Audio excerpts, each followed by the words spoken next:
Ora bem, a esquerda descobriu finalmente as redes sociais e tentou entrar dentro de uma bolha que dificilmente considerará ou conseguirá alavancar os seus posicionamentos, até porque os jovens e os menos jovens que acompanham as redes sociais já não vão em determinadas cantigas.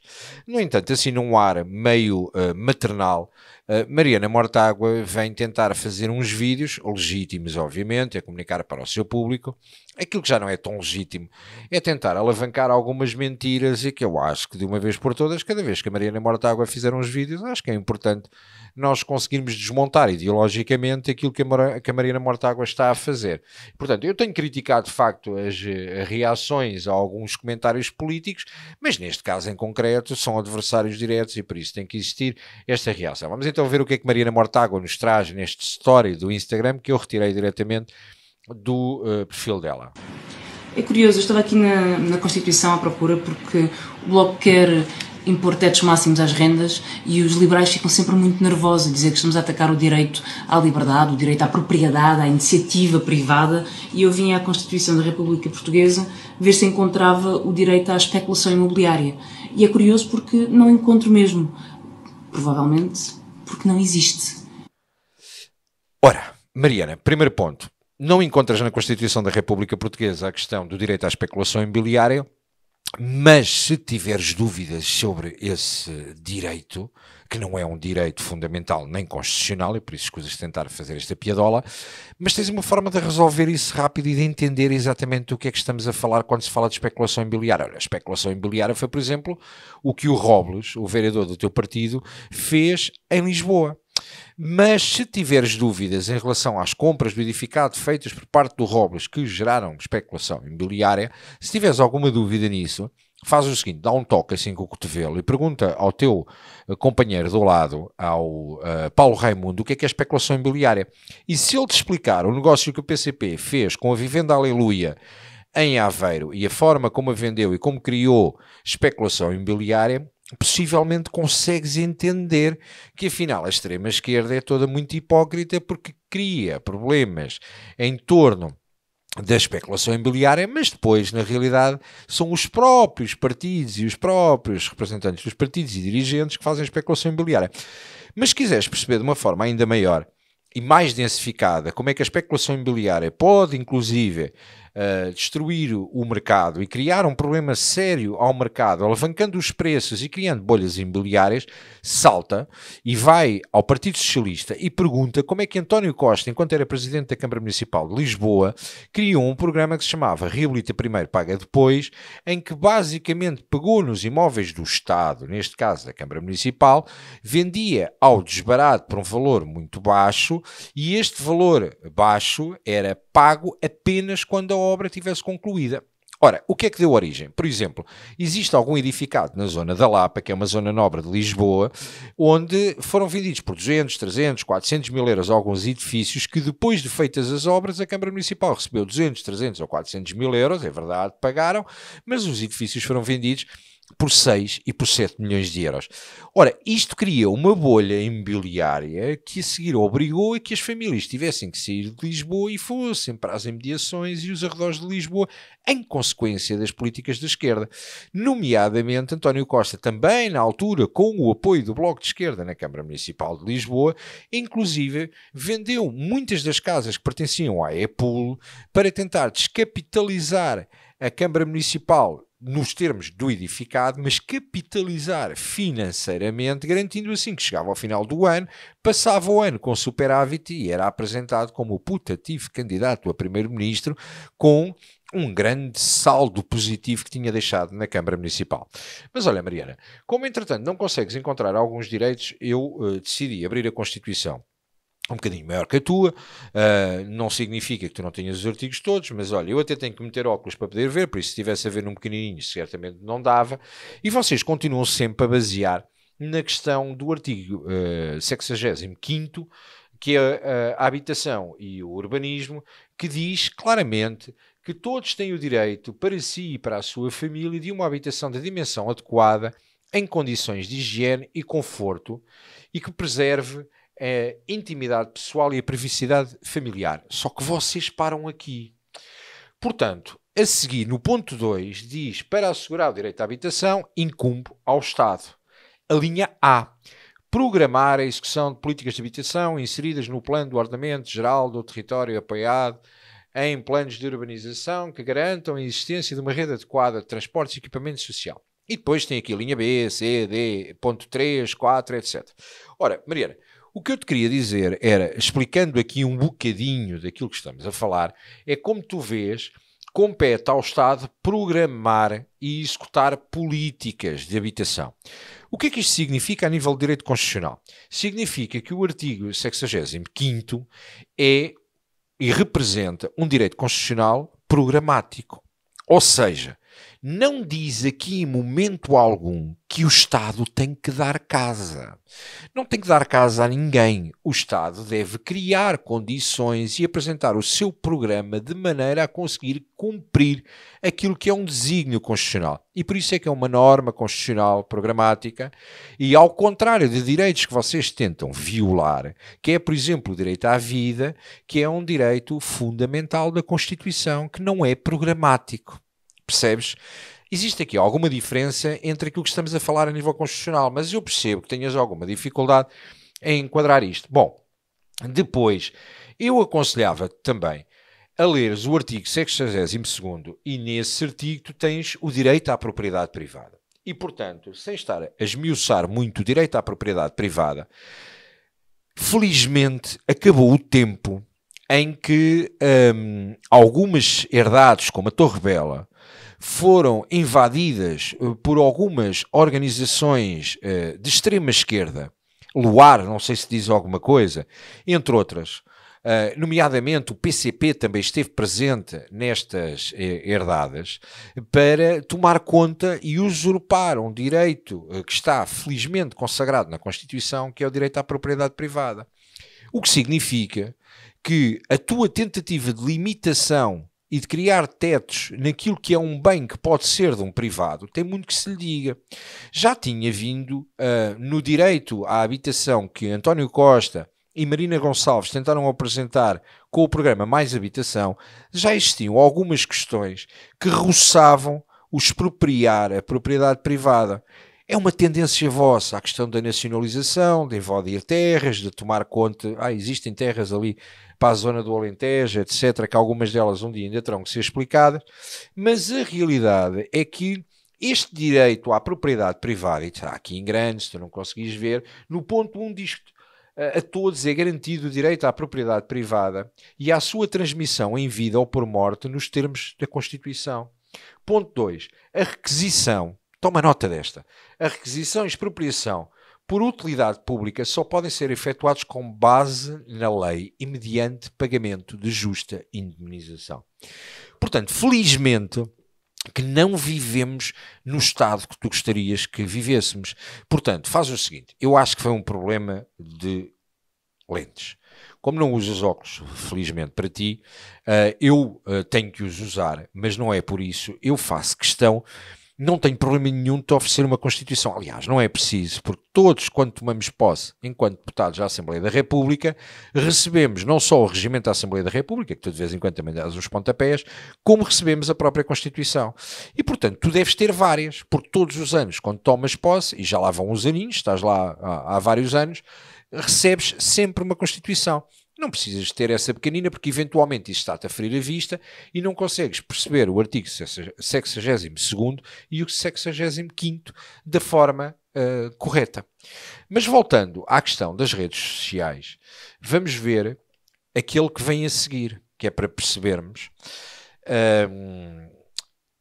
Na altura que eu sempre segui muito futebol, existia um jogador que era número 8 do Sporting, que nós considerávamos sempre nas bancadas de Alvalade como o falso lento, que era o Pedro Barbosa, era um grande jogador, mas aquilo era um falso lento.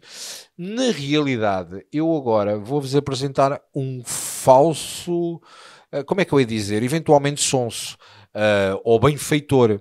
Não é sonso, é benfeitor.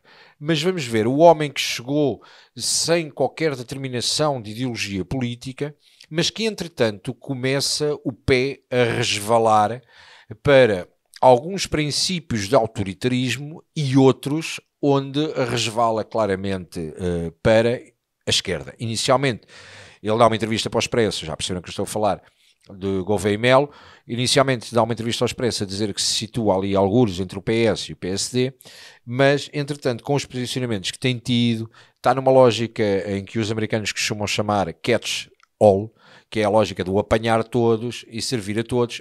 Tem uma máquina da imprensa que simpatizou com ele e quer quebrar a lógica do regime, a lógica do sistema, e portanto está a tentar ir buscar alguém fora da política e tem promovido imensamente. Mas vamos então, depois de perceber que Gouveia e Melo também lhe faz falta à Constituição, porque dizia que se os partidos que ganharem as eleições não cumprirem com o seu programa eleitoral é motivo para a dissolução da Assembleia da República, ou seja, puto do que está a falar, não entendo, mas agora ouçam bem esta pérola que eu acho que é importante, portanto também devia ter cuidado ao vir para as redes sociais, eu percebo que nós também estamos, mas é preciso ter algum cuidadinho. Imaginem se isto fosse connosco. Em contrapartida, o direito à habitação existe, está no artigo 65. Por isso sim, nós podemos e devemos pôr tetos máximos às rendas e baixar o preço da habitação. Só tentar fazer essa ligação, porque não existe. Mas a imigração é um potencial que, se for bem desenvolvido, ajuda o nosso país. Não é? E não podemos encarar a imigração, como alguns querem fazer, ligar a imigração a problemas de segurança ou tentar fazer essa ligação. Porque... Bom, Gouveia e Melo, em relação à imigração, considera que não podemos fazer uma correlação entre a imigração e a falta de segurança, porque a imigração é um potencial e bem aproveitado, isto é fantástico e maravilhoso. Senhor ex-almirante, dizer-lhe muito francamente, Portugal não precisa de mais imigrantes. E não é uma questão de xenofobia nem de racismo. Aqueles que vierem dentro das cotas das necessidades e que vierem de facto para trabalhar, estamos a falar de um posicionamento. A primeira pergunta que eu gostava de lhe deixar era, tendo sido o senhor ex-almirante responsável de uma das áreas das Forças Armadas, se considera-se, por exemplo, que defender a pátria pode ser feito por gente do Indostão. Por exemplo, porque não? Se têm todos os direitos, porque é que não podem pegar numa arma e defender a nossa nação? Que ligação têm eles a isso?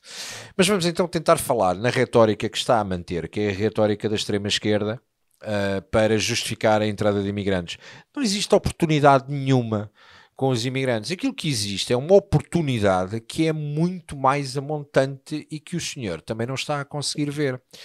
Ou seja, se nós temos um problema de falta de empregabilidade no mercado, significa que alguma coisa está a funcionar no mercado de forma negativa.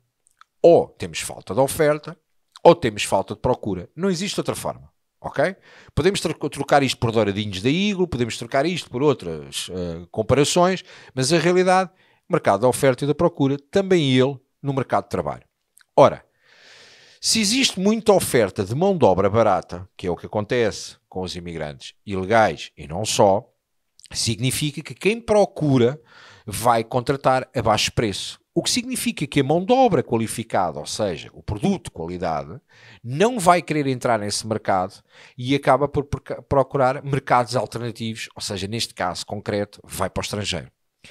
Nós andámos durante anos a pagar cursos, licenciaturas e a criar currículos para formatar os nossos jovens. Durante os últimos anos nós exportámos. Eu não quero falar disto como se fosse mercadoria, mas eventualmente assim vai perceber melhor. Nós exportámos mais de 1,5 milhões de portugueses que emigraram à procura de novas condições, precisamente porque eram tratados como mercadoria. E entraram cerca de 1,5 milhões de imigrantes com falta de qualificação para ocupar estes lugares. Mas como o mercado o que lhes oferece são salários baixos, os nossos jovens imigram, colocando assim em causa as próximas gerações de portugueses, colocando assim em causa a nossa cultura, entrando numa lógica de multiculturalismo e numa lógica de globalização. Basta olharmos para os exemplos na Europa, e o Sr. ex-almirante saberia certamente que o multiculturalismo e a globalização têm tido maus resultados, péssimos resultados, que obrigaram inclusive o exército a vir para a rua, no caso de França, de Emmanuel Macron, essa sumidade do globalismo e esse globalista na Europa. Portanto, nós, se necessitarmos de estrangeiros, tem que ser por cotas e entendermos aquilo que queremos. A realidade é que esta correlação que o senhor está a dizer que não existe entre a imigração e a falta de segurança, é porque o senhor certamente não analisou o RASI, ou melhor, analisou. A questão é que o RASI, o Relatório Anual de Segurança Interna, recusa-se a dar os dados demográficos de origem do crime. E dir-me-á aquela retórica da esquerda de dizer, bom, mas na população prisional, aqueles que estão detidos são muito menos os imigrantes, os estrangeiros, do que os portugueses. Mas se fizer isto à escala de proporção, por cada 1000 portugueses quando estão detidos e por cada 1000 imigrantes que estão no país quando estão detidos, entende que a taxa é muito superior. O senhor basicamente está-se a vender a uma lógica de retórica que não faz sentido nenhum. O que devia estar preocupado, estando a assumir uma candidatura de putativo candidato à presidência da República, que é a mais alta figura da nação, que deve ser um elemento moderador, para não seguirmos o exemplo de Marcelo Rebelo de Sousa dos últimos anos, que foi um elemento estabilizador, e que deve estar preocupado com a defesa daquilo que a Constituição, voltando à Constituição, garante como símbolos nacionais, e que tão bem certamente sabe quando estava na Marinha, o hino, a pátria, a nossa cultura, os nossos povos, as nossas gentes, as nossas terras.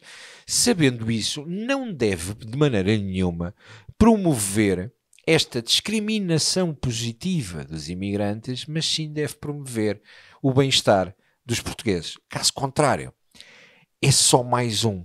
E para mais um, não vale a pena existir este tipo de candidatura.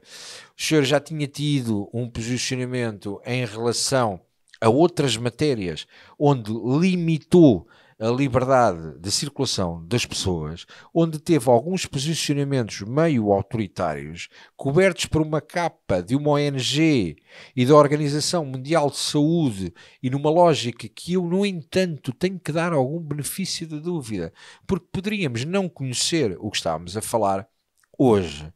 Não utiliza as redes sociais nem as entrevistas que dá para catalogar todos como tontinhos, porque não estamos dentro de nenhuma embarcação da Marinha.